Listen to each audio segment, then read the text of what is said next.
Chapter 4 Literary Heritage of India.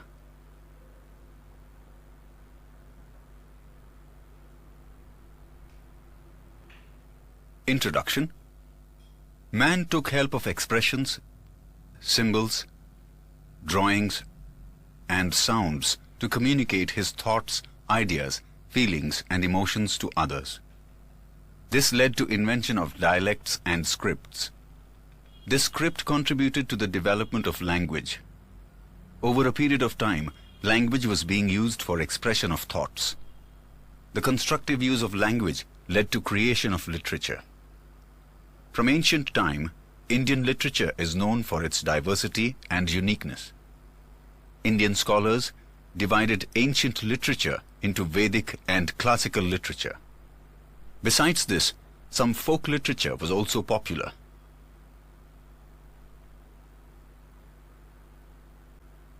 Language and literature. If we quickly look at the history, we can see an emergence of variety of languages since centuries. These languages influenced one another, and it resulted in development of literature. As a result, some new languages and literature have developed and flourished. The best example of this is Sanskrit language. Sanskrit language is less in use in present time, but religious ceremonies and worshipping rituals are dealt in Sanskrit language. Generally, language provides opportunity for the humans for better expression and understanding. India's most ancient script is that of Harappan civilization, which has not been deciphered, and so we have not obtained much information about their languages. Maharishi Panini was a great Sanskrit grammarian. The most important book of this time is Maharishi Panini's Ashtadhyayi, which is a noteworthy book of Sanskrit grammar of 4th century. Sanskrit is considered the language of Aryans, language of sages, or language of scholars. It has been accepted by all at the international level that Sanskrit is the best language for the computer use. Sanskrit was the chief language for knowledge, science, religion, and philosophy. Ancient Indian literature. Vedas. Veda means knowledge. There are 4. Rig Veda, Samaved, Yajurved, Atharva Ved. Rig Veda. The most ancient book of Indian literature is the Rig Veda. It consists of 1028 verses. It is a wonderful work divided into 10 divisions. Most of the verses are prayers of God. They were used during the yagnas. Among the verses, those worshipping Usha, or the goddess of dawn, are fascinating.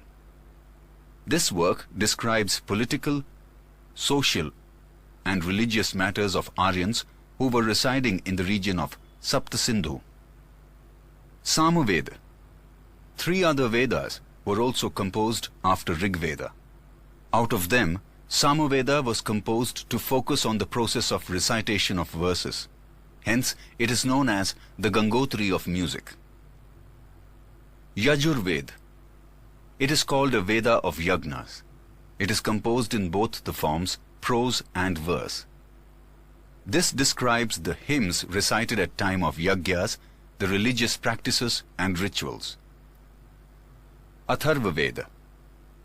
Atharva Veda describes various types of rituals and sanskaras. Upanishad.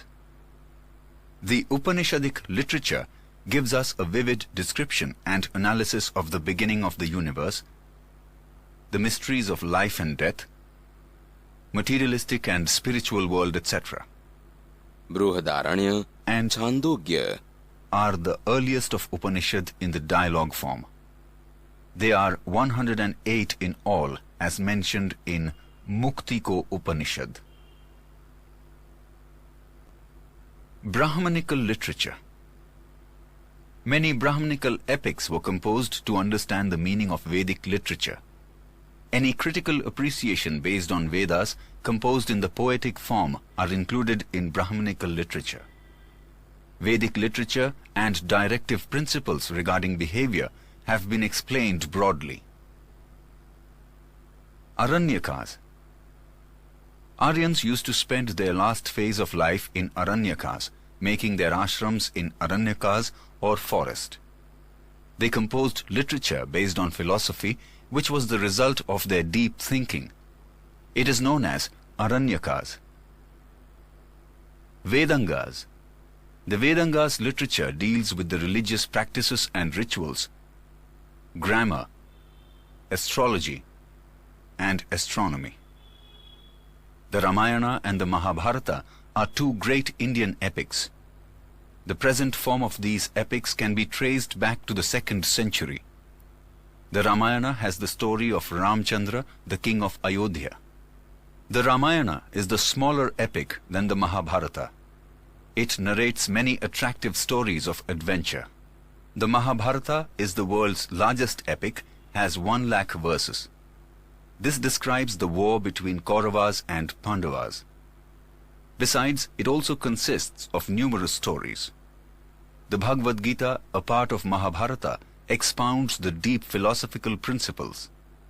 It conveys the message of achieving moksha or salvation through jnana, karma and bhakti. Both the epics, the Ramayana and the Mahabharata, have been influencing millions of Indians and the literature for a long time. They have implanted motivational seeds of sanskars in the Indians. During this period of Sanskrit literature was produced, which contained a good combination of religious and worldly aspects of life. The Puranas played an important role in explaining initial Vedic religion of earlier time. During this period, many scriptures and Smriti Granthas were composed. These scriptures dealt with science and philosophy. For example, Kautilya's Arthashastra is a book of management as well as books on various topics such as arts, mathematics and other sciences. The Smriti Granth explains the religious teachings, laws and customs.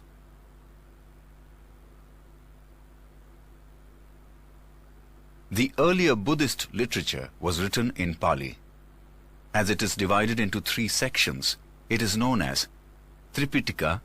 It consists of Sukta Pitaka, Vinaya Pitaka and Abhidhamma Pitaka. Besides, many other works were also composed in Buddhist literature. Gupta period was known as the golden period for the growth and development of Sanskrit poems and dramas. The great writers like Kalidas, Bhavbhuti, Bharvi, Bhartihari, Banabhat, Magh, and many others belonged to this period. Of these, Kalidas is known all over the world. His works, Kumarasambhava, Raghuvansham, Meghdut, Abhigyan Shakuntalam, and Rutusamhar are renowned for their best poetic and dramatic style. Bana wrote the Kadambari and Harsha Charit, a biography of King Harsha. Other works of the period are Bhavbhuti's Uttar Ramcharit, Bharavi's Kiratarjunyam, Vishakhadatta's Mudra Rakshas, Shudrak's Mrichakatikam, and Dandi's Dasakumara Charita. The subjects of these works were political events, romance, allegories, comedies, and philosophy.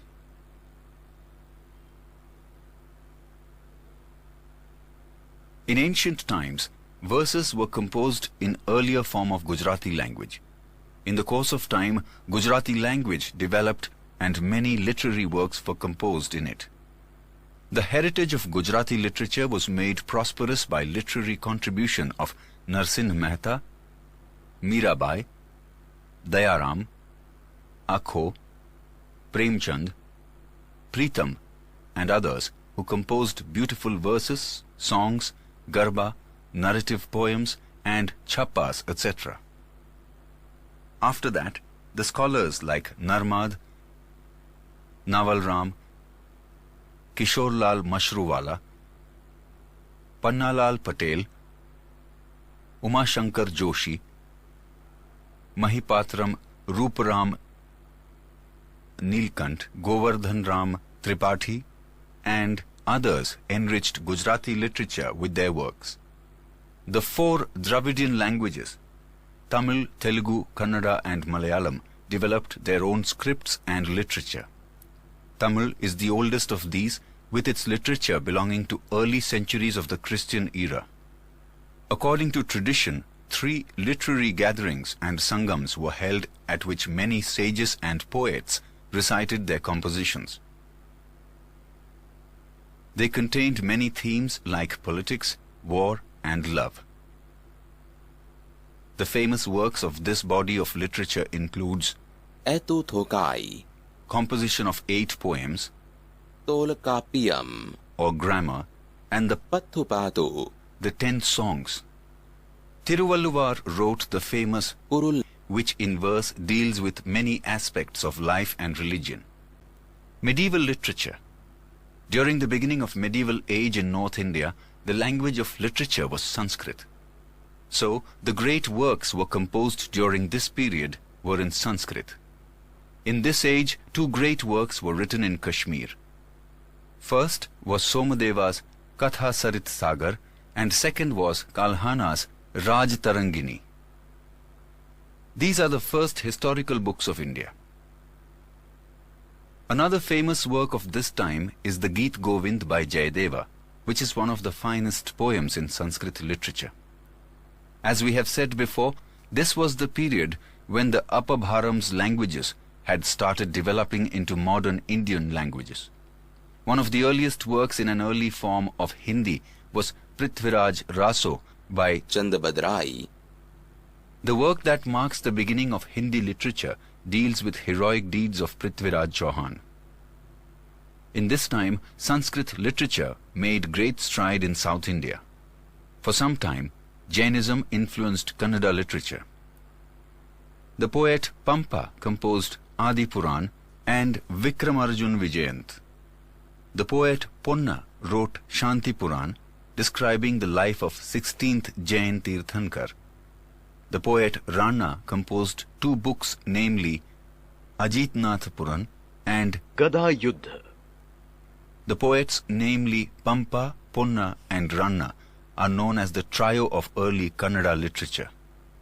Poet Kamban composed Ramayana in Tamil language. Apart from this, other famous literary works were written in Tamil language. The development of Indian languages and composition got a promotion in Delhi Sultanate. 2 forms of Delhi language, Khadi Boli and Brij Bhasha, began to be used for writing literature. Many devotional songs were composed in these languages. Many heroic poems and stories were composed in Rajasthani language, which is similar to Hindi and Gujarati. The heroic works like Alha, Udal and Visal Dev Raso were popular at that time. A book called Chandrayan, written by Mulla Dawood, is the oldest book in Awadhi language. However, the critical appreciation of the ancient books was still written in Sanskrit language. Persian was the language of court of Delhi Sultanate. Consequently, many Persian words are seen in Indian languages. Many historians emerged out during this period. We got proper description of Indian history through Turkish writer in Persian language. Ziauddin Barani wrote the Tariq-e-Firoz Shahi, which gives a detailed account of the region of the Khilji and Tughlaq kings. He also wrote a book on political theory called Fatwa-e-Jahangiri. The most outstanding literary figure of this period was Amir Khusro. He was a poet, historian, mystic saint and composer of music. He was also a disciple of Nizamuddin Aulia. He wrote the Ashika, the Noor, Sifihar, the Kiratul Sadayan, the Khazain-ul-Fatah and several other works of poetry. He took great pride of his being an Indian and praised India as the earthly paradise. He praised India's flora-fauna, its beauty, its buildings, its knowledge and learning. He strongly believed that in many respects the essence of Hinduism resembled Islam. He considered Hindauli, the Hindi spoken around the region of Delhi, his mother tongue, and composed many verses in it. He composed verses in many languages. He wrote a number of bilingual quatrains and verses in Hindi and Persian. The healthy traditions started by him continued for centuries after him. The regional kings gave a great impetus to regional languages and literature. Bhakti saints preached in the languages of the people. Many of them, like Kabir, were great poets. Bhojpuri and Awadhi were the major dialects during those days.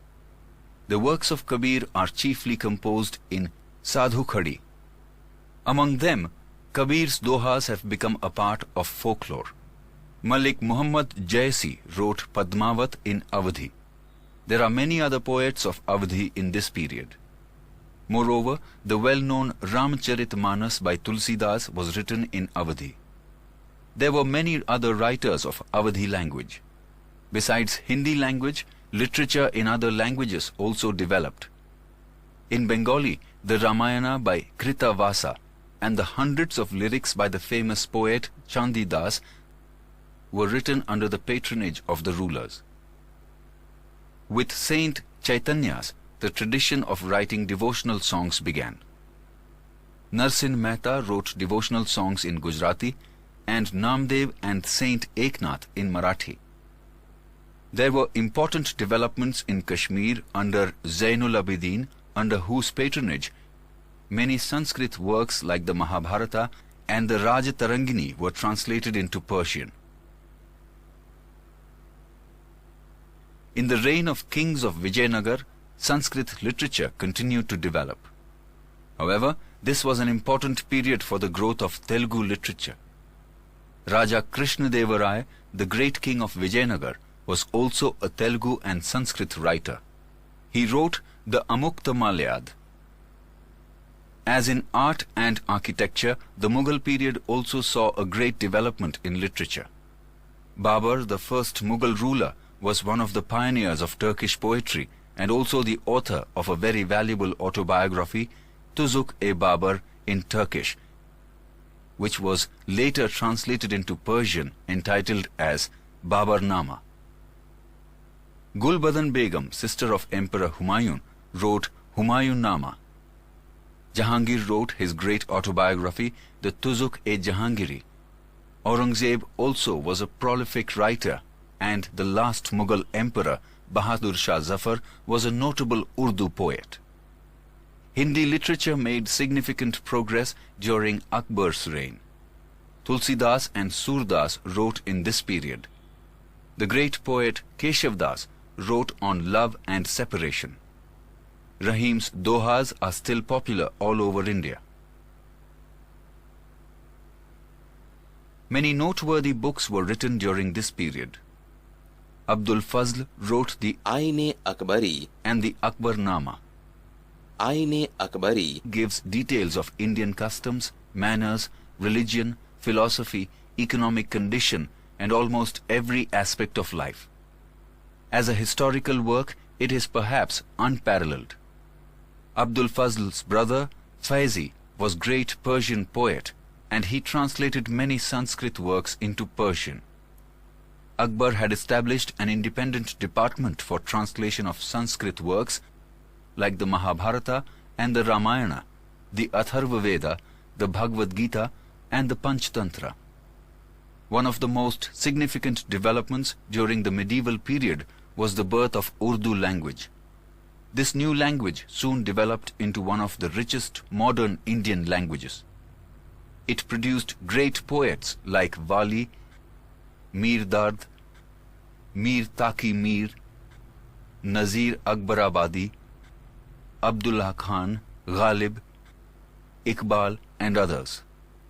Urdu prose also developed in the early 18th century when the translation of most of the historical works from Sanskrit into Urdu began.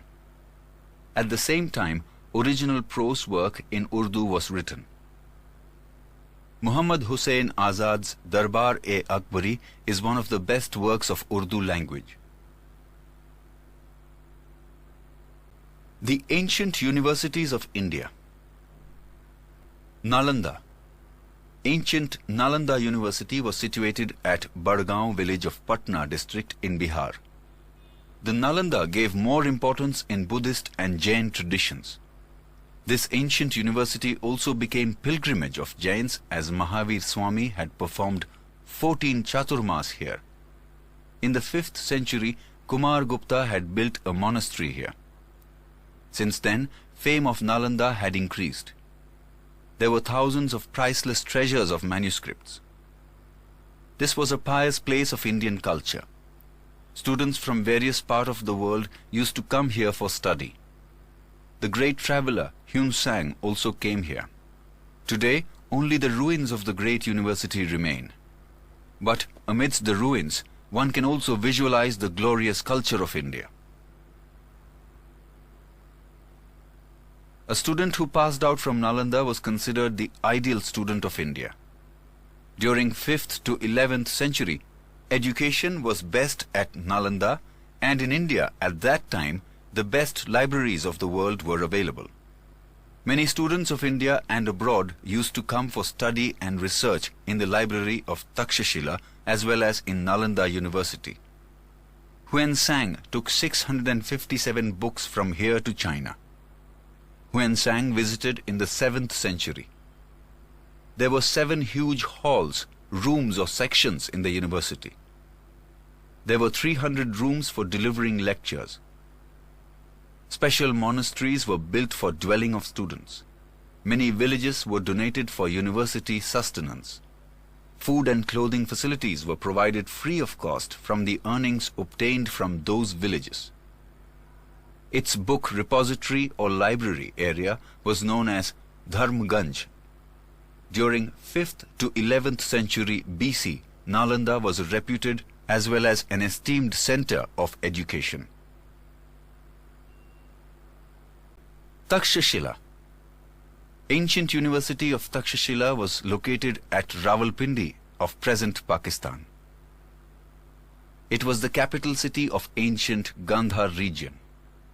This university imparted education in 64 subjects. Most of the students stayed in the ashram to practice with Guru. Jivak, the disciple of Lord Buddha, learnt the lessons of Ayurveda here. The composer of Arthashastra or economics, Kautilya, studied here. According to a belief, this university was named after the name of Taksha, the son of Bharat, brother of Lord Ram, born in Raghukul. It was a renowned education center of 7th century. Students were free to study the subjects of their interest. In spite of the limit allotted of 20 students per teacher, they used to teach even more. Students from distant cities like Varanasi, Rajgriha, Mithila and Ujjain overcrowded the university. Princes of Varanasi and Prasenjit, the king of Kaushal, studied here.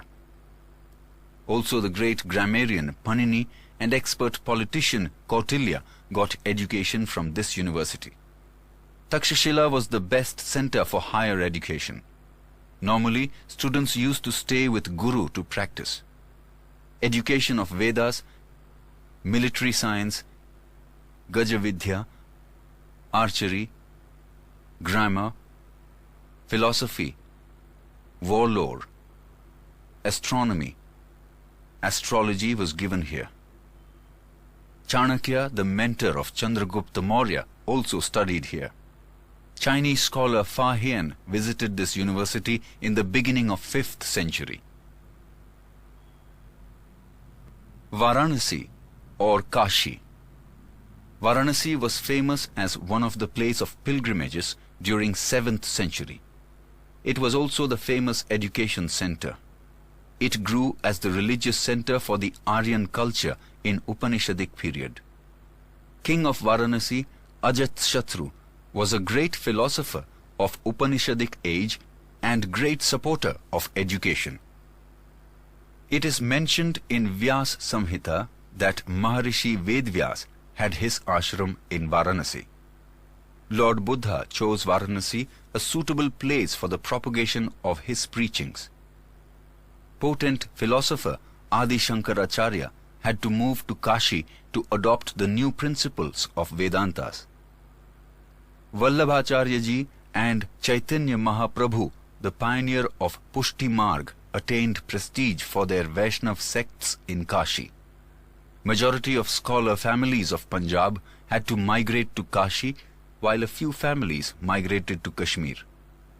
Many other princes came for education in Varanasi. Monastery at Sarnath became a famous education center under the patronage of Emperor Ashok. Vallabhi. This university of Gujarat was a very famous center of education in 7th century. There was a significant contribution of contemporary ruler of Vansh dynasty and its people to make Vallabhi a well-renowned and a huge center of education. Vidyadham or Vallabhi was the center of Hinayana cult of Buddhist religion. In the middle of 7th century, Buddhist scholars like Sthirmati and Gunmati were the leading principals of Vallabhi. The Brahmin students from the distant areas of Ganga Yamuna used to come here for higher studies. Chinese traveller It Singh noted that Vallabhi competed with the famous education center Nalanda, which was located at eastern part of India. Vallabhi was a capital and an international port from 480 AD to 775 AD. The ruler of Vallabhi belonged to Maitrak dynasty, and he patronized education and university as well. It is also notable that royal people of Maitrak dynasty were not Buddhist. However, they were helping the institution. In 775 AD, Arabians attacked, Maitraks were defeated, and university was closed down. The name of famous scholars were written on the gate. Scholars, by showing their erudition, were getting higher rights in Rajya Sabha. knowledge, worship, and particular system of education made the university famous not only in India, but also in the civilized world of that time. Students from India and abroad used to come for education in this university. It was an international university in the real sense. Almost all the branches of knowledge were taught here. The maintenance of the university was done through the charity given by the kings and the landlords. Actually, it showed the loyalty of the people towards the university. It was world-renowned University of Indian Education, or Vidya, for the knowledge of arts and science.